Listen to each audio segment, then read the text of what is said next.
In this guide, you learn how to check Target website currency and payment option. Let's get started.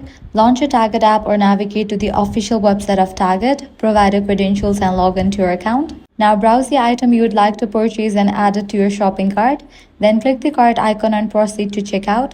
On the checkout page, you will see the order total displayed in the currency used by Target website for your reason. Target US website displays prices in US dollars, USD. Next, scroll to the payment section to view the payment methods available for your order.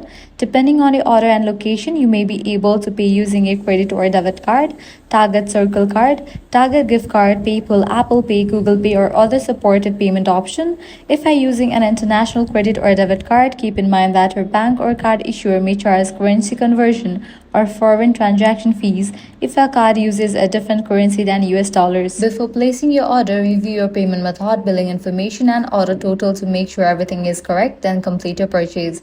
And that's how you can check the currency and available payment options on the Target website before placing your order. If this guide helped you out, do not forget to like, share, and subscribe.